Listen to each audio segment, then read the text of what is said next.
If you love the songs played here on Rockdown Radio, we've been working on a new idea to help all these bands. We've got a net radio show, and all these songs are now available to you. You can find the links at rockdown.com or just Google Rockdown on Toot. Rockdown, helping our Australian musicians.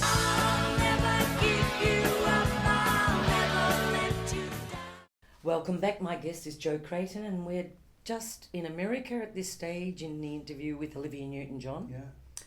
And you were just saying that you had, or the band actually had no idea how big Olivia was. She was, yeah. It was really amazing, you know. And I mean, when we travelled around America, especially in that last big tour we did, I can't remember what year it was now, but there were people who followed the whole tour. You'd see the same people in the audience. They'd come from Europe, and they'd booked the whole tour right through. There was, you know. Did they spook you out a bit? I did, yeah. I kind of thought, man, that's almost you know, I mean, it's beautiful. It's actually beautiful that people love it so much. But on another side, but you kind of think, watching it alive. No, I shouldn't say. Without those people, we wouldn't have a business. None of us would have a gig. None of us would have a gig. It's really great. So you're going from one gorgeous girl to another gorgeous girl. Oh yes, I know who you're going to say. Kylie. Yeah. Kylie. I love working. How did you end up working on Kylie's tour? Now, how did that happen? We went to the Dili trip, the Tour of Duty, with Doc Neeson organised to play for the troops. I remember. I remember that. Yeah. And that was a pretty graphic, intense time to see all those things that happened there. But Kylie came on that trip, and we played with her. So who did you go there with? Farnham. Farnham and Kylie. We were sort of a band that played with a few people. Yeah. I think Gina, the country singer, excuse me. Jeffries? Yes. Yeah. Excuse me, Gina Jeffries went.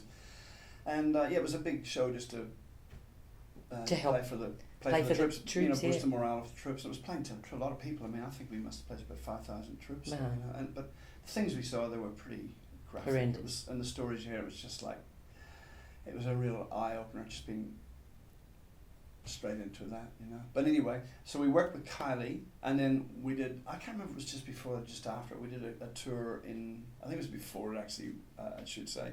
We went to London with her and did a few dates there, and then we did a little bit of a tour in Australia. It was, there's a live DVD, and I'm trying to remember the name, but it's a great DVD. But it was basically the Farnham band with a few guys from England that came in. Chong Lim was the MD. Yeah.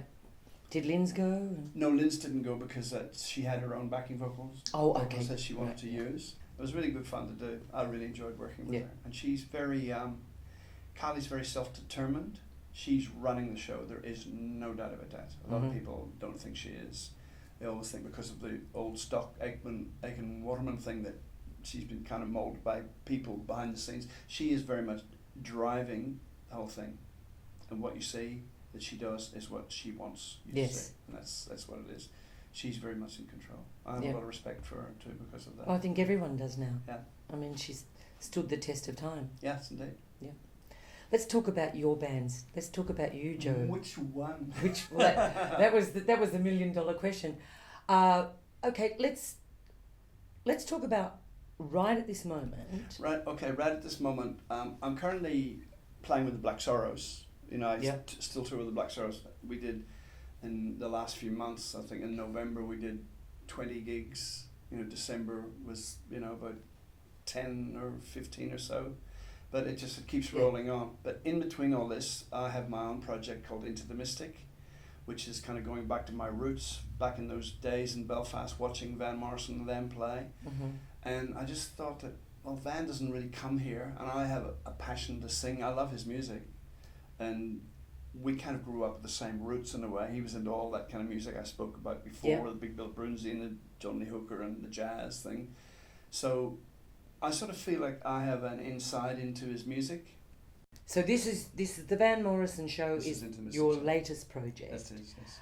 Your albums, I have Holy Well, yeah, which is a brilliant album. Thank you. Still sells, believe it or no, not. I was going to say it's really worth a listen. It's fabulous. Your second or Falling Again. And I think you sing on that one. You do. Well, I better have listened to it. You and Penny came in and did some. some stuff. Yeah, absolutely. Joe, it's been a pleasure to have you on the show, and do go and see, what's it called? Into the Mystic. Into the Mystic. Joe Creighton, thank you very much, Sloane. You're welcome, thank you. See you soon. Colors of the dream of turning for the glory, gaping at the seams and reaching for glory. How much water will the story hold?